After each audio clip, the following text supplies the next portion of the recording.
I'm Julia McFarlane, host of One Decision, the podcast that looks at the choices made that shape our world. Together with my co-host, the former chief of British intelligence, Sir Richard Dearlove, we unpack the key decisions, past, present and future, that matter to us all. We drop new episodes every Thursday. But today we're bringing you one more decision. Smart analysis of the latest breaking news around the world with Global Situation Room President Bruen, who served as the White House Director of Global Engagement during the Obama administration. Over to you, Brett. Joining us today from Hiroshima, Japan, where the G7 is about to meet, is diplomatic correspondent for Nikkei News, Ken Moriyasu. Ken, welcome to One Decision. Thank you for having me, Brett. I would just like to start with the atmosphere. You are sitting right now, as you just showed me, in the press center at the summit. What are the topics of conversation in the halls and over tea and meals that you're hearing from the journalists as well as the officials gathered there? So, unfortunately, the biggest news of this G7 is the fact that Biden is quickly going home after the 3 days are over and not going to Papua New Guinea and Australia, where the Quad meeting was supposed to go. So everybody is talking about how serious the US domestic issue is and how that might influence the geopolitics of the Indo-Pacific. And indeed, we have a potential catastrophic, one might say, US default that is looming large. How do you think both the domestic politics, the increasing toxicity and the polarization here in the US is impacting America's influence, is impacting the confidence of allies, especially those that are gathering from the largest economies in the world there at the G7? It's the great example of how international politics can only be conducted firmly if one politician has a stable footing in domestic politics. And I think the same goes for Biden and the same goes for Emmanuel Macron, who in a recent visit to China raised eyebrows by saying that Europe should not be dragged into a conflict between the US and China over Taiwan, and that Europe has to maintain a strategic autonomy. I think he's very much playing to his domestic audience, much to the chagrin of the other leaders of the Indo-Pacific. And I think this might have an impact on Fumio Kishida, the Japanese prime minister. He is rumored to be contemplating calling a snap election after the G7. I think this only reinforces the need for him to do so, because if he doesn't, he would look very weak. And what can we expect then coming out of this summit? Are there results that can restore confidence, a modicum of stability in the global economy, as well as obviously addressing some of the real geopolitical crises that we confront at the moment, whether it's with the war in Ukraine, also obviously increasing challenges in a post-pandemic period? Well, since it is held in Japan, the focus is going to be more on China than Ukraine. And the Japanese diplomats have been very putting a lot of effort into the wording of how the G7 communique will describe Taiwan. And I think this G7 will go down in history as a pivotal turning point where the G7 made clear that the Taiwan crisis is not a Chinese domestic issue, but a matter of international concern. And the wording about Taiwan was first included in a G7 statement two summits ago in 2021 in Cornwall, where the leaders just said they underscore the importance of peace and stability in the Taiwan Strait. This time, they're going to add another line after that, saying the peace and stability of the Taiwan Strait is important and it's an indispensable element of security and prosperity of the international community. So it's really underscoring the fact that it's not a Chinese domestic issue, and the G7 is in effect saying that if China conducts a military invasion of Taiwan, the G7 would not consider it as an internal affair of China, and it will respond as an international incident. Can this question of China and what may or may not happen with their aggressive posturing towards Taiwan, What is needed at this point from a Japanese perspective that we're not doing to create greater deterrence? It feels like one of the lessons learned from Russia's invasion of Ukraine was that the international community did not have sufficient deterrence in place. Right. So this is a very important point. I think Japan's strategy is to form a unified coalition that stands up against forces that are trying to rewrite the international order. So Japan doesn't necessarily subscribe to President Biden's categorization of democracies versus autocracies because that excludes too many countries.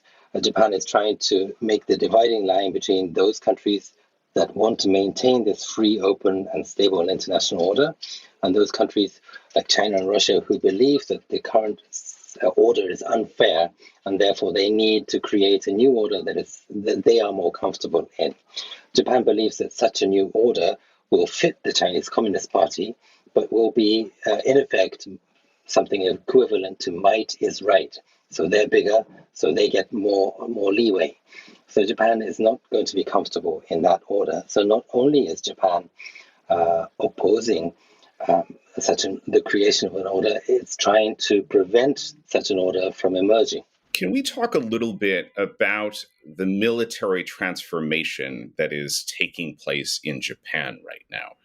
Obviously, in the post-World War II period, Japan had largely stayed in the national defense posture, did not have a great deal of military capacity. We saw how in the run-up to the war in Iraq, Japan started to come out of that a little bit. And now, with obviously both threats from Russia as well as China, Japan is looking at a new military structure. Can you tell us what is happening on that front, and what do you think internally can be supported? I imagine there are quite vigorous debates about this. Well, in one sentence, Japan looked at what happened in Afghanistan, and it also looked at what happened in Ukraine. So when the Afghan troops could not fight anymore and gave up to the Taliban, the US wasn't there to help them. They left. And Japan feels that if in the traditional arrangement with the US role was to be the spear, and Japan's role was to be the shield. And Japan would focus on defending the Japanese mainland, and the US would do the fighting. But more and more, the Japanese decision makers are realizing that that probably won't work, and that Japan has to take some role in acting as a spear as well. And also it looked at what happened in Ukraine when the Ukrainians were willing to fight, and it was the Americans and the whole of NATO behind Ukraine. Then America will be much more comfortable in fighting for Ukraine or helping Ukraine in a serious way. So I think those are the lessons Japan took. And also, Japan isn't so-called militarizing. None of the defensive buildup is intended to take an inch of Chinese territory, for instance. It is all defensive, and moreover, it is to restore the balance, the power balance in the Indo-Pacific, which has tilted too much in China's favor. That's what Japan believes. And that is most exemplified in the difference of number of intermediate and middle range missiles. China has 2,000, America has 0. America has 0 because it was part of the INF treaty with the Soviet Union. And for years, America had not built these missiles. But China, not being part of this treaty, was allowed to build up its arsenal, and now it's a 2,000 to 0 difference. And Japan believes that in the next 5 to 10 years, when the Taiwan crisis reaches its peak, in those 5 to 10 years, America would not be able to fill the gap on its own. So that's why Japan and Australia and the UK have to join forces to fill in this gap, to rebalance the deficiencies in the power balance. When I was in the Obama administration, we had this famous pivot to Asia, which didn't perhaps fully take place in part because we were contending with the rise of ISIS and other challenges. Then during the Trump administration, you had the creation of this concept of the Indo-Pacific region, trying to bring in the world's largest democracy in India into this fold of nations that stretched out from South Asia all the way through to the Hawaiian Islands and the California coast. How's that going from where you sit in Hiroshima? Have we effectively stitched together a strong coalition?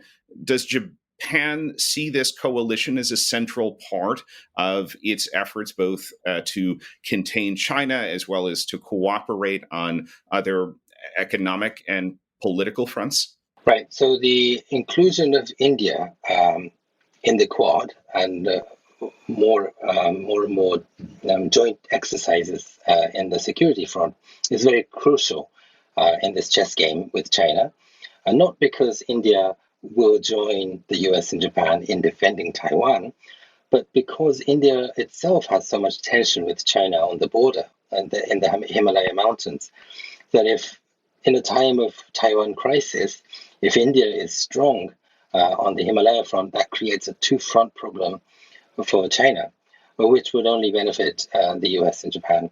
Also, on the Korean Peninsula, if the US and South Korea are strong, that creates another headache for China. And also in the South China Sea and the South Pacific, with the AUKUS arrangement, if Australia, the UK, and the US strengthen their deterrence in those areas, that's a fourth front for China. So not just focusing on the Taiwan Strait issue, but creating all these problems for China kind of balances out the problems, and that is very beneficial for US and Japan. One last question, Ken, and our program is called One Decision. Today, I'd like if you could take our audience into that cavernous hall where you currently sit. There are a lot of preparations that go into hosting a summit like the G7, and the host country has the ability to make small decisions, but small decisions that can be important in terms of either the type of events that take place, the protocol, some of even the food and the cultural program. What are you seeing there in terms of what Japan has done and how they put this G7 together that perhaps in small but significant ways is helping to drive Japan's agenda towards the outcome that it would like to see from this important gathering? So the most important characteristic of the Hiroshima G7 is the fact that it's being held in the city of Hiroshima, which is the first city in the world to suffer the attack of a nuclear weapon. And it also happens to be the constituency of Japanese Prime Minister Fumio Kishida. Kishida-san was very determined to bring the G7 to his hometown while he was Prime Minister. But it also symbolizes a contradiction that Japan has. Kishida and Japan would like to see a world without nuclear weapons, but the reality is that Japan is protected by the extended deterrence, the nuclear umbrella of America. So it is very difficult for Japan to openly say, we want a world without nuclear weapons right now. The task at hand is kind of how to make sure that the extended deterrence is working and that China would think twice, or North Korea would think twice about taking action. So here, Japan has a very difficult balancing act. But I take a wisdom from Michelle Obama, who on her book tour always talks about, can women have it all? Can they have a career and can they have a family life too? And she says, you can have it all, but you can't have it all at once. So I think this goes for the same with Japan.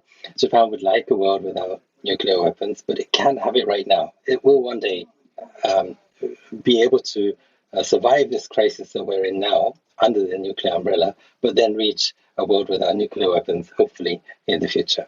Well, an interesting point to end on, certainly the backdrop of this summit being held in Hiroshima does not go unnoticed. And Ken Moriyasu, I very much appreciate your time stepping away from the summit to speak with us here on One Decision.